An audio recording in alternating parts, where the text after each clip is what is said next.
बेटा question number 3 हमारा circle chapter में से है। See what does this question says, क्या कहता है क्वेश्चन। इसमें लिखा है from a point P, P एक पॉइंट है, two tangent P A and P B are drawn. दो टेंजेंट पी ए और पी बी ड्रॉ की हैं। टेंजेंट क्या होता है? टेंजेंट लाइन सेगमेंट होती है जो सर्कल को एट वन पॉइंट टच करती है।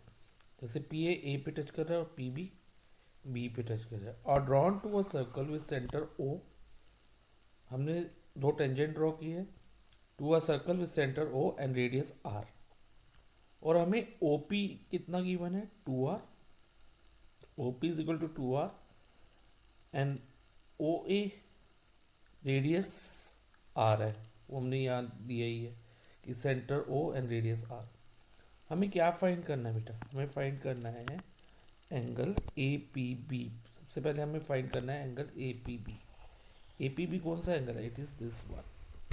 फाइन, ये हमें फाइंड करना है। और सेकेंडली हमें बताना है what type of triangle is A P B. जो ट्रायंगल, फिर उसके बाद हमें ट्रायंगल ए पी बी को ऑब्जर्व करना है। ए पी बी ट्रायंगल ये है, और ये भी बताना है कि किस टाइप का ट्रायंगल है, whether is an isosceles triangle, equilateral या स्केलिन। किस टाइप का ट्रायंगल है ये हमें बताना है। तो लेट्स स्टार्ट द क्वेश्चन। अब हम क्वेश्चन स्टार्ट करते हैं बेटा। इसमें सबसे पहले हम लिखेंगे गिवन। बेटा ध्यान रखो, ये आपका पेपर जो होगा ना सब्जेक्टिव होगा, इसमें हमें प्रॉपर प्रेजेंटेशन के साथ करना है क्वेश्चंस को। तो गिवन, टू प्रूफ, सोल्यूशन, सब कुछ हमें लिखना होगा। तो सबसे पहले हम लिखते हैं गिवन। ज्योमेट्री में गिवन क्या है? P A and P B are two tangent, P A and P B are tangents to a circle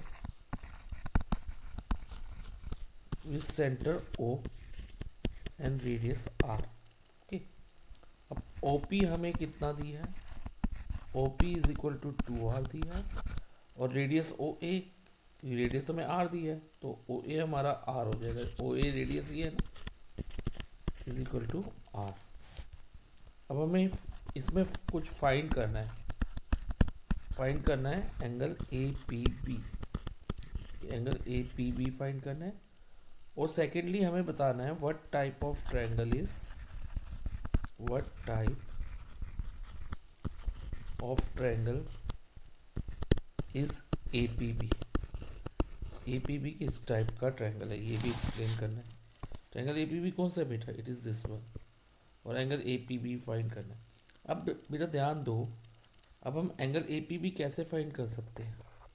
अगर हमें ये वाला एंगल पता चल जाए, ये जो मैंने बेटा येलो से मार्क किया, एंगल ए पी ओ पता चल जाए, और साथ में एंगल बी पी ओ पता चल जाए, ये वाला जो रेड से हाईलाइट किया है, ये दो एंगल पता चल जाए, तो इन दोनों एंगल को ऐड करके हम angle A P B find कर सकते हैं। Yes sir, we can do.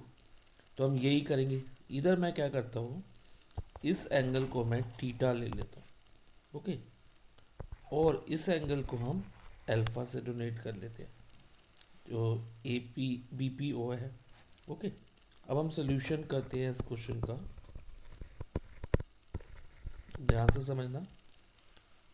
अब बेटा जो टेंजेंट होता है ना, टेंजेंट जैसे पी ए टेंजेंट है टू द सर्कल, ये रेडियस के परपेंडिकुलर होता है हमेशा। तो हम लिख सकते हैं कि P A is perpendicular to radius O A, और इसका रीज़न होगा tangent to a circle, tangent to a circle is perpendicular to radius, perpendicular to radius, okay. ये बेटा एक थ्योरम है हमारे सर्कल चैप्टर में, तो ये उससे हो गया, ठीक है। अब जब ये बेटा P A perpendicular to O A हो गया, तो triangle O A P, triangle O A P कौन सा है?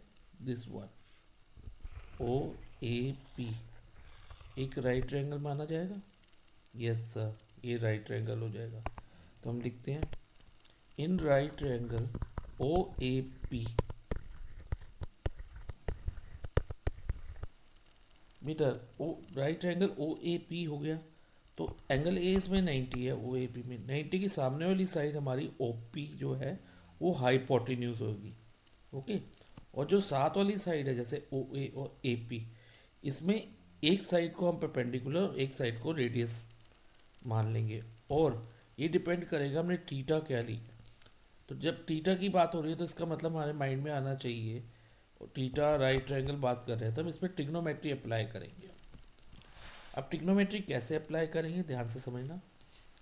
ट्रिग्नोमेट्री अप्लाई करने के लिए कौन सा रेशियो इसमें एप्लीकेबल है, तो आपको बेटा ये पी बी पी और एच एच बी आपने किया था जब ट्रिग्नोमेट्री का चैप्टर किया था टर्म 1 में, उसमें बेटा साइन थीटा होता है, पी बी पी यानी कि पंडित बद्री प्रसाद हर्रर बोले, इसको याद रखने का तरीका है, साइन कॉस और टैन, सोना चांदी तोला, और नीचे में कोसेक सेक और कोट आता है।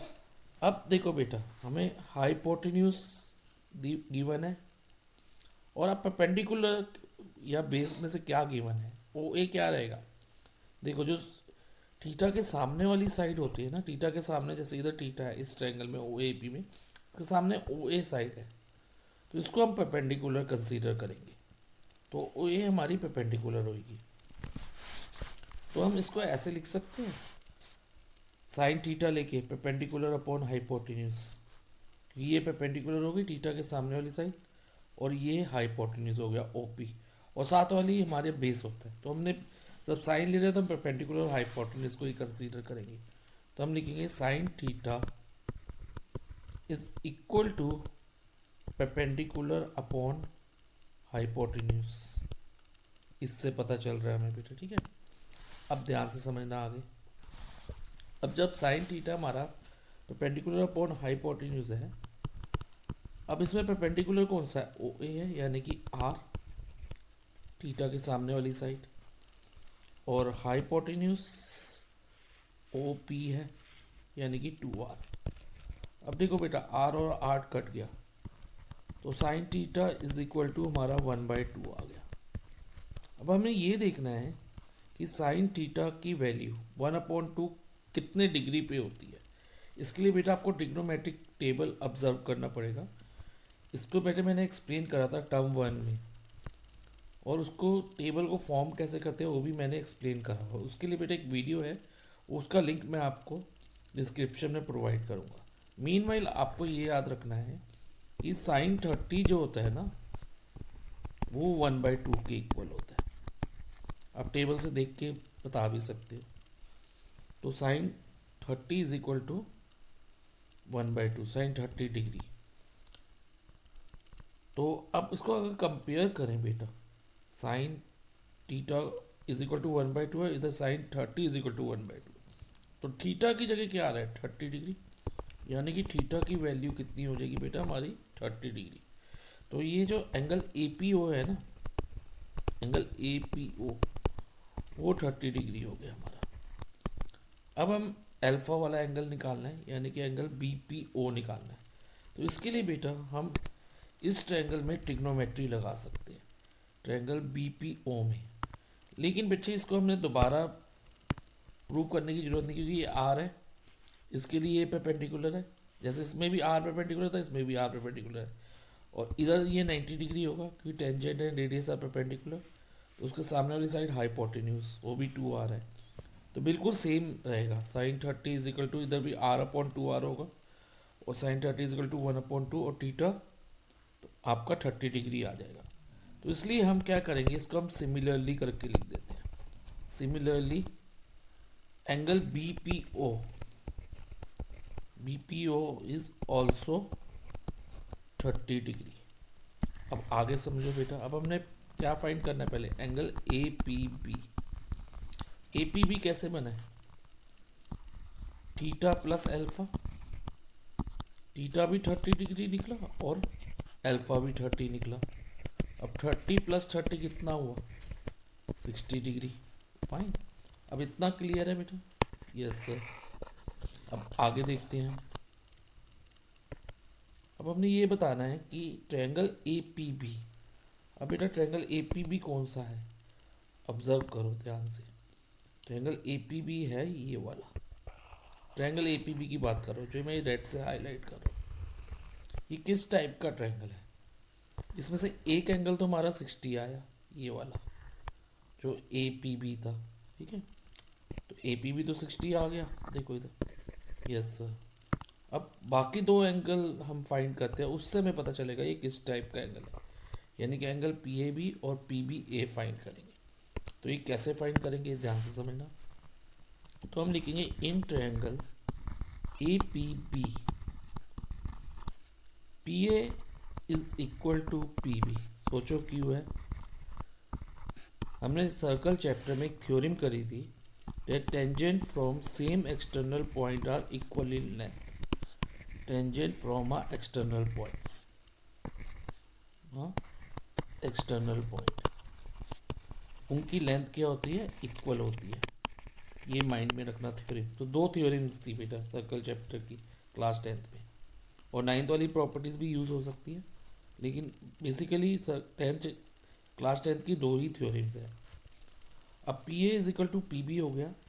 तो अगर मैं इधर एंगल 1 मार्क कर लूँ, किसको बेटा? पी ए बी को, और एंगल 2 मार्क कर लूँ इसको, पी बी ए को, तो एंगल 1 इक्वल टू एंगल 2 हम लिख सकते हैं। क्यों लिख सकते हैं? क्योंकि angle opposite to equal side of a triangle are equal.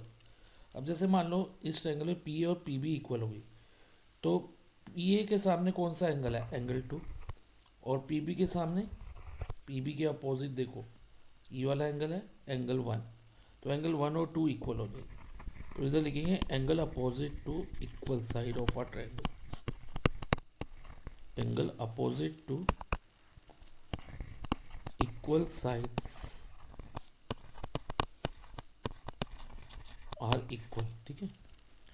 तो अब हम क्या करेंगे, next step, triangle A P में बी में एंगल सम प्रॉपर्टी अप्लाई करेंगे।